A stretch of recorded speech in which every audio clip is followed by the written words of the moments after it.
At 6 o'clock, we got our one and only 6 o'clock start. We got Georgia State, who's 2-0, traveling to Charlotte, who's 1-1. Georgia State favored by 7.5 points on ESPN+. I doubted Georgia State last week, and I take it back. Did a great job. You did a great job against UAB. I mean, that's crazy that you guys could do that. Darren Granger has looked really good through his first 2 starts. Gone 31 of 46, done for 337 yards, 3 touchdowns, 0 interceptions. Marcus Carroll has had 47 carries for 291 yards and 6 touchdowns on the ground. And Robert Lewis has had 11 catches for 127 yards and 2 touchdowns. Jalen Jones for the 49ers. Again, I doubted the 49ers. They looked great against Maryland. They almost pulled off the upset. This was almost a 2-0 versus a 2-0 football team. Jalen Jones has gone 21 of 34, thrown for 241 yards, 2 touchdowns and 3 interceptions.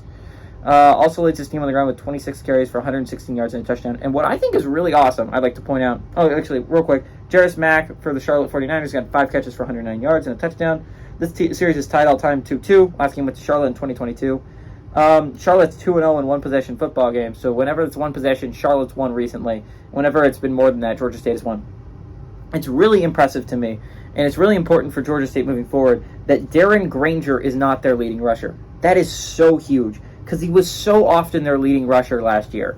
He was so often the guy when they needed to run the football. Granger was him. And the fact that they found a running back to supplement him, Marcus Carroll, is so huge. And Granger is still a threat with his legs. There's no doubt about that.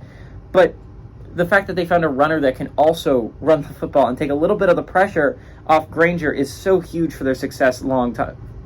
For Georgia State's longevity and long success. There's not a whole bunch of Group of 5 football teams out there with no losses, right? There's not a whole lot. There's none in the MAC left. There's a couple left in the Sun Belt, a couple left in the American.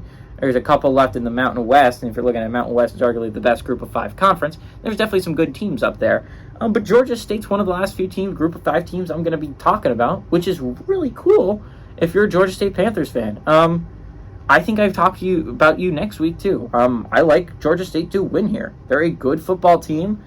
Granger, I think, is the better quarterback in this matchup. I doubted Granger heading into this year, and I take it wholeheartedly back. Darren Granger has played some amazing football recently. To be fair, it's not against elite competition. And if you want to win big games, you're going to start playing them against better football teams. Charlotte has actually looked pretty good last week. They looked good against Maryland. They lost, obviously, but they could have won that football game. And honestly, I think Charlotte's a good football team. I think that this game could be really close. I like Georgia State to win, but Charlotte to cover at home.